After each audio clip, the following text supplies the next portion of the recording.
참석해서 저도 배우고 있습니다. 굉장히 그동안 많이 배웠고 또 앞으로도 좀 많이 배울 것 같습니다. 이 한반도 선지자 제자는 항상 여러분들과 함께 이 역사 연구를 같이 해나갈 수 있기를 바랍니다. 여러분들께서 많이 활용해 주시고 또 저희들에게 많은 또 가르침해 주시면 감사하겠습니다. 고맙습니다. 이어서 우리 역사연구원 송호조 원장님부터 인사 말씀 드리겠습니다. 예, 감사합니다.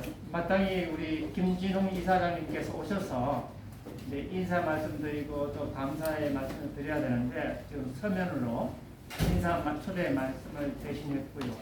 그 핵심적인 것은 우리가 김진웅 목사님의 기본적인 그런 입장이나 이런 것들은 어떻게 우리가 이렇게 좋은 나라를 만들어가고 있는데 이런 나라를 핵화하려는 그러한 불손한 세력들에게 우리가 질 수는 없지 않느냐, 이런 그렇게 나라를 후손들에게 물려줄 수는 없지 않느냐, 이런 입장에서 아마 말씀하십니다. 그래서 가장 핵심적으로는 그야말로 이 반대한민국 세력, 반대한민국 세력 잘 얼마 안 됩니다. 주사파하고 친러 세력 이런 거, 친중러 세력이죠. 그 반대한민국 세력에게 그 주도권을 넘기기보다는 또 그러한 사람들은 이상하게도 전사, 투사, 뭐 열사, 심지어 뭐 지사, 뭐 이런 의사, 뭐 이런 사람들을 막 만들어갖고 신화를 막 만들어내는데 불행히도 이 우파에 계신 분들은 많은 경우가 개인의 자주 독립적, 자존적 그런 입장을 존중하다 보니까 이렇게 좀 부족한 면이 있습니다. 그게 대응하기는. 그러나 이제 사실이 역사의 사실이 승리할 것이라는 그런 굳센 믿음을 가지고 우리가 이런 역사연구원을 설립했고 또 향후에도 계속해서 세미나를 할 예정입니다. 이제 10월 달에 1편을 했고 그리고 12월 달에 역사 교과서 왜곡 2편을 할 생각입니다. 그렇게 예정을 하고 있고요. 다음 달에는 그 뒤에 이면지에 나타나 있듯이 미래사로서 북한의 압제로부터의 북한 주민들의 해방과 더 나아가서 통일을 위해서 우리가 무슨 일을 할 것인가에 대한 통일 세미나를 미래사 입장에서 좀 하려고 합니다. 그러니까 관심을 가져주시고 많이 참석해 주시고 또 이런 자료들 필요하시면 말씀하시면 저희들이 책자로 드리고 또 이제 편집본을 드리고 우리 곧 이제 블로그라도 만들어서 이것을 좀 널리 좀 보급하려고 합니다. 아무튼 오늘 이제 주제 발표해 주시고 말씀해 주시고 또 토론해 주시고 심지어 더 멀리서 또 제주도에 오셔갖고 이거 역사 왜곡된 거 아니냐 이렇게 말씀하시는 분도 계시고 참 뭐 경향각도에서 많이 오셔서 감사드립니다. 특히 토론 해주시고 또 사회 봐줄 자장 봐주시고 이명희 교수님 멀리서 오르내리시는데 참 감사합니다. 이철순 교수님 또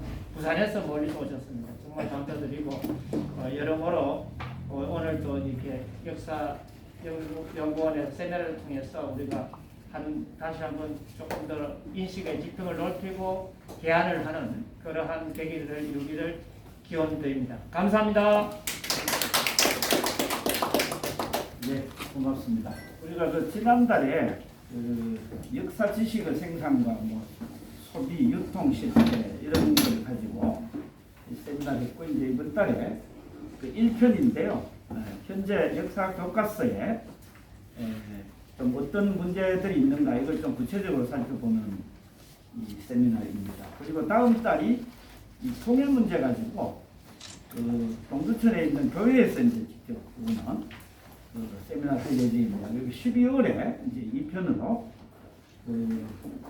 이번에 다루는 1공화국 이후 역사, 즉 2공화국부터 시작된 오늘날까지 그 부분에 대해서 이제 교과서에 좀 서술이 어떻게 되어 있느냐, 그 문제점을 중심으로 이제 살펴보려고 합니다.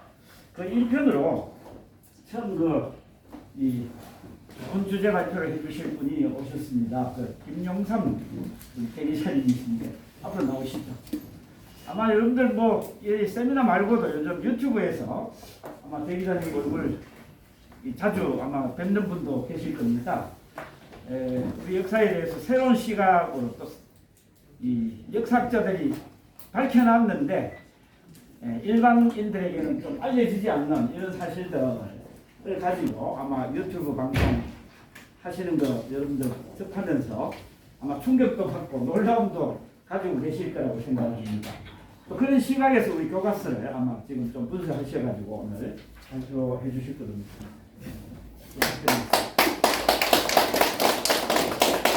제가 시간 관리를요 정확하게 이 뭡니까 타임벨을 써가지고 할 테니까 5분 전에 한번 벨로 땡 누르도록 하겠습니다. 예. 이거 여기다가 녹화하면 되는 건가요? 네, 말씀하세요. 저는 이번에 그 구한말에서부터 대한제국 시기까지 우리 현재 그 고등학교 교과서로 사용되고 있는 세종의 교과서에서 어떤 소설이 어떻게 그 잘못되어 있거나 누락되어 있거나 아니면 뭐 해석이 잘못됐거나 하는 부분들이 있는지를 살펴봤습니다. 제가 분석의 대상으로 삼은 게 이제 동아출판의 고등학교 한국사, 그 다음에 천재교육의 고등학교 한국사, 그리고 금성출판사의 고등학교 한국사 이 세 가지를 분석 대상으로 삼았습니다. 자세하게 이제 어떤 부분이 어떤 문제가 있는지 하는 것들은 제가 그 발제문에 자세히 발표해 놨습니다. 제가 이걸 보면서 몇 가지 느낀 점이 있는데요. 좀 이상하다라는 느낌이 좀 드는 부분들이 있어요. 예를 들어서 그 많은 독립운동가들이 있음에도 불구하고 이 3개 역사 교과서에 공통적으로 등장하는 독립운동가가 한 사람이 있어요. 그게 신도석입니다. 그래서 왜 이 많은 무장 독립을 했다고 하는 많은 사람들이 있음에도 불구하고 왜 신도석이가 이 3개 교과서에 거의 똑같은 내용으로 공통적으로 등장하는지 이런 것들이 굉장히 좀 미스테리하게 생각이 됐어요. 아마 이거는 어떻게 보면은 신도석이라는 이 사람이 신분이 아주 미천한 신분인데다가 아주 화려한 무장 독립 운동을 했다. 고로 민중이 들고 일어났다라고 하는 어떤 상징 조작의 차원에서 신도석을 등장시킨 게 아닌가 이렇게 유출될 정도로 하여간 좀 묘하게 이 교과서의 내용들이 하여간 좀 돼 있는 부분들이 많이 있었습니다. 그리고 우리가 어떤 그 역사의 그 현상을 분석을 할 때는 세계사가 어떻게 돌아가고 있는데 우리가 어떤 식으로 대응을 했다라는 것을 밝혀야 그 당시 우리 조상들이 이게 이렇게 하는 행동이 이게 과연 올바른 것인지 아닌지에 대한 객관적인 그 가치 기준을 가질 수 있을 텐데 이 세계사라는 부분 그리고 동북아 관계사라는 부분을 빼버리고 나니까 이게 뭐가 잘못됐는지 도무지 그 교과서의 내용만 보면 도저히 이해할 수 없는 내용들이 상당수가 있다는 것들이 발견이 됐습니다.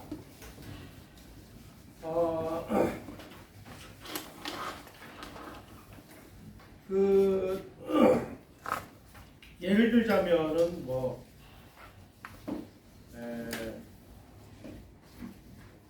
정한론이 일어났다라는 부분을 동아일보 동아 출판사의 교과서에는 뭐라고 써놨냐면 메이지 유신 이후에 일본은 조선의 새로운 외교 관계를 요구하였으나 조선은 이 요구를 거부하였다. 이에 일본에서는 조선을 정벌하자는 정한론이 일어났다. 이렇게 표현이 되어 있는데요. 이 부분에 대한 역사적인 사실은 일본이 천황 복구를 해서 앞으로는 천황이 직접 통치하니까 조선에서 일본에다가 국서를 보내려면은 천황 앞으로 보내라라고 하는 외교 문서를 보냈는데 여기에 천황이라는 말을 사용했다고 해서 우리 조선 정부가 지속적으로 이 외교 공문을 거절을 하니까 일본이 야 우리를 무시하는 거냐 이렇게 돼서 정한론이 일어났는데 정한론이 일어난 그 직접적인 요인이 뭔지를 이런 식으로 아주 묘하게 이 물타기를 해놓는 바람에 이게 뭐 정한론이 왜 일어났는지 뭐 어떤 상황에서 어떤 일이 벌어졌는지를 이 교과서만 가지면 도저히 이해할 수 없도록 만들어놨다는 것입니다. 이런 부분이 지금 한두 가지가 아니고 너무나 많은 부분들이 그런 식으로 돼 있어요. 또 이 역사적 사실이 또 왜곡되어 있는 부분들, 그 다음에 최근에 연구가 진행이 돼서 기존의 해석하고는 다른 해석이 나오는 부분들이 있음에도 불구하고 옛날의 해석을 그대로 실은 부분들이 있습니다. 예를 들어 가지고 강화도 조약과 관련돼서 동아 출판사하고 천재교육에서는 뭐라고 기술해 놨냐면은 강화도 조약은 조선이 맺은 최초의 근대적 조약이자 불평등 조약이었다. 이렇게 써놨고 천재교육에서는 강화도 조약은 조선이 외국과 맺은 최초의 근대적인 조약이었으나 조선에 불리한 불평등 조약이었다. 이게 최근의 연구 결과에 의하면은 조선 정부는 조약이 뭔지도 몰라가지고 과거에 일본 사람들이 부산에다가 만들어 놓은 외관에서 행했던 그 내용들을 그대로 수용을 해서 강화도 조약을 체결한 거기 때문에 강화도 조약 자체를 불평등 조약이라고 얘기하기는 좀 곤란하다라는 새로운 결과들이 나와 있음에도 불구하고 그러한 새로운 연구 결과들은 이 기술에 전혀 반영이 되어 있지는 않습니다. 그 다음에 또 이 역사적인 사실이 잘못 기술되어 있는 부분들도 여러 군데가 있습니다. 동아출판사의 조선이 외국하고 수교를 맺은 부분이 뭐라고 되어 있냐면 조선은 청해 중재로 영국, 독일과 수교하였으며 러시아, 프랑스와도 수교했다. 청이 중재한 건 맞는데요. 청을 중재하도록 만든 것은 영국이거든요. 그것이 새로운 연구에 의해서 많은 사료들이 나와 있음에도 불구하고 이런 부분들은 전혀 반영이 안 된 채 청나라가 중재를 해서 외국과 수교 조약을 맺은 걸로 돼 있습니다. 이런 부분들은 사실은 어떻게 보면은 이거는 역사 해석의 잘못이라고 볼 수도 있고 아예 새로운 연구 결과들은 철저히 무시를 한 그야말로 한 10년 전이나 20년 전에 그런 기준을 가지고 역사 교과서를 만든 거 아닌가라는 생각이 들 정도로 이런 부분들이 상당히 많이 발견이 됩니다.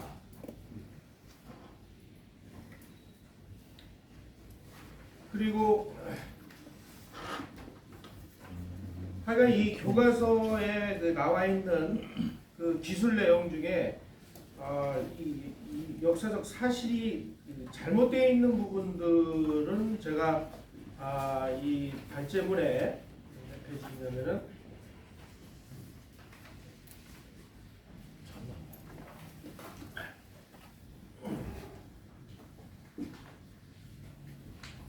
14페이지 보시면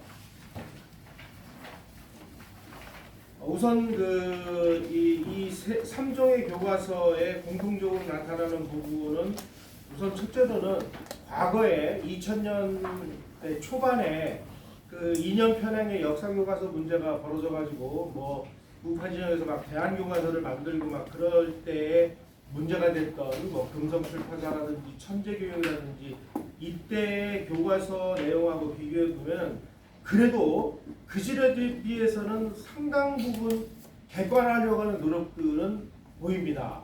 하지만 아직도 멀었다라는 생각이 들어요. 그래서 제가 이런 모습을 보여서 어떤 교과서나 이런 부분에 문제가 있으면 문제가 있다는 부분들을 열심히 떠들고 이게 문제다라고 계속 지적을 함으로 인해서 다시는 이러한 사기를 못 치도록 일종의 그 예방 조치를 취하는 것은 대단히 중요하다라고 생각이 들고요. 그래서 이번에도 중간에 나와가지고 지금 뭐 언론이나 이런 데서도 계속 문제를 삼고 우파 진영에서도 계속 뭐 세미나를 하고 있는데 빨리 열심히 떠들어서 더 이상 이런 왜곡된 교과서가 만들어지지 않도록 대응하는 것도 대단히 중요하다라고 생각을 합니다. 아마 지금 현행 교과서가 이 정도나마 개선된 것은 그동안에 이 우파 진영에서 많은 노력들을 해서 문제점이 무엇이라는 것을 지적한 결과물이 아닌가 하는 그런 생각이 듭니다. 두 번째는 아까도 말씀드렸습니다만은 이게 너무나도 일국사적인 관점의 한국사가 되다 보니까 이거 완전히 그냥 외눈박이식으로 돼버리고 말았습니다. 이거를 과연 어떻게 우리가 교과서라는 한정된 공간 안에 어떻게 세계사와 우리 역사를 잘 조화시켜서 객관적인 가치 기준을 갖도록 만드느냐 하는 어떤 기술상의 문제도 우리가 굉장히 좀 고민을 해봐야 되지 않을까 하는 그런 생각이 들고요. 결국은 이 세계사적인 시각에서 우리 역사를 같이 거론하고 같이 서술하고 같이 공부하는 그런 뭔가 총체적인 어떤 운동이라도 좀 벌어져야 되는 거 아닌가 할 정도로 너무나 일국사적인 관점에 치우쳐있다는 부분이 문제점으로 지적이 되고 있습니다. 세 번째로는 정말 놀랍게도 우리 조선이 한참 기울어가던 구한말에서부터 나라가 망하는 시점에 이르기까지 청나라도 조선에 가지고 엄청나게 못된 짓을 많이 했습니다. 그런데 이 교과서 내용을 보면은 중국에 대한 비판은 어디서도 찾아볼 수가 없습니다. 도대체 이럴 수가 있나 하고 충격을 받을 정도로 이 중국에 대해서 예를 들어서 원세계가 와가지고 총독처럼 못된 짓을 벌이지를 않나 조선 국가에게 3배 구고도로를 시키지를 않나 이런 일들을 그리고 청나라가 조선을 식민지 부리듯이 부리는 일 그리고 심지어 원세계가 있을 때 이 청나라 군함을 동원해가지고 인삼을 밀수하는 일들이 비일비재하게 벌어졌는데 그런 일에 대한 비판이라든지 이런 거는 이 3개 교과서 공이 어떠한 내용도 찾아볼 수가 없습니다. 반면에 일본에 대해서는 요만한 거 아주 사소한 거라도 끄집어내가지고 일본의 어떤 악행이라든지 일본의 어떤 침략 근성이라든지 이런 것들을 침소봉대하고 있는데 이거 이럴 수가 있나라고 정말 충격을 받을 정도로 이 서술이 중국에 대해서는 지극히 관대하고 일본에 대해서는 지극히 비판적인 이런 입장을 취하고 있다는 것이 문제점으로 발견이 됐습니다. 그리고 역사적 사실을 잘못 해석하거나 잘못 기술하거나 너무나 엉성하게 기술한 부분들이 많습니다. 아까 말씀드렸듯이 강화도 조약이 불평등 조약이라는 그런 내용들 그리고 정부가 동학농민군과 전주화약을 맺고 패전개혁을 실시했다는 내용 이거는 이미 오래전에 유영익 교수가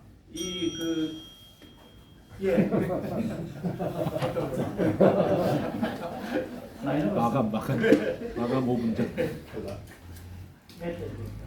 전주화약을 맺고 패전개혁을 실시했다는 내용은 이거는 역사적 사실하고는 아무 관련도 없는 이 소설적 허구다라고 하는 내용을 이미 1990년대 초반에 발표했음에도 불구하고 이런 내용이 전혀 걸러지지 않고 소설 같은 내용을 마치 역사적 사실인 것처럼 기술한 건 이거 명백한 이 허구이자 잘못입니다.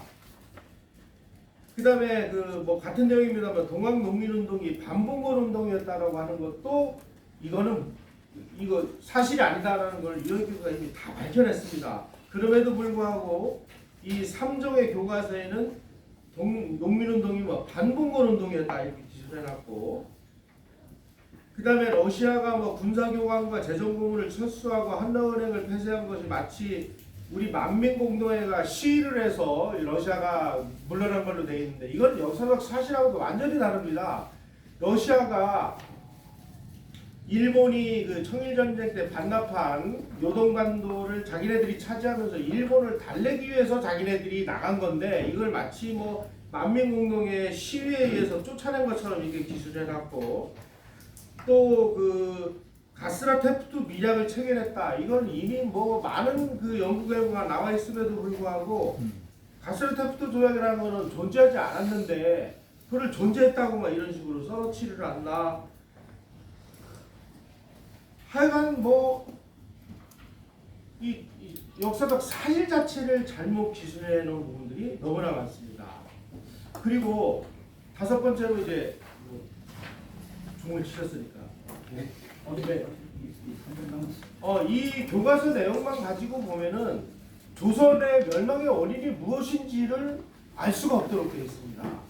그래서 이게 아니 그래 좋다 이거야. 이거 이렇게 해서 저렇게 해서 이렇게 저렇게 해서 결국은 일본의 침략 만해 때문에 우리가 뭐 망한 식으로 돼 있는데, 뭐 일본의 침략 근성 때문이라는 것도 뭐 부인을 할 수는 없겠죠. 하지만 우리 내부에서 어떠한 문제가 있었고 어떠한 모순을 해결하지 못해서 대한제국이 결국 식민지 상태로 됐는지에 대해서 이 삼종의 교과서는 어떠한 내용으로도 이야기를 하지 않고 있습니다. 그래서 이 교과서를 가지고 한국사를 배우면, 야 그러면 이 친구들은 대한제국은 왜 망했어? 이렇게 물어보면은 모르겠는데요. 아니면은 뭐 일본 때문이 아닐까요? 이렇게 유추해서 갈 수밖에 없는 내용으로 구성되어 있다는 점이 가장 좀 심각하지 않나 하는 생각이 들고요. 그 어떤 부분들이 문제가 있는지는 제가 좀 페이지별로 자세하게 분석을 해놓은 게 있으니까 요 자료를 참고해 주시면 감사하겠습니다. 고맙습니다.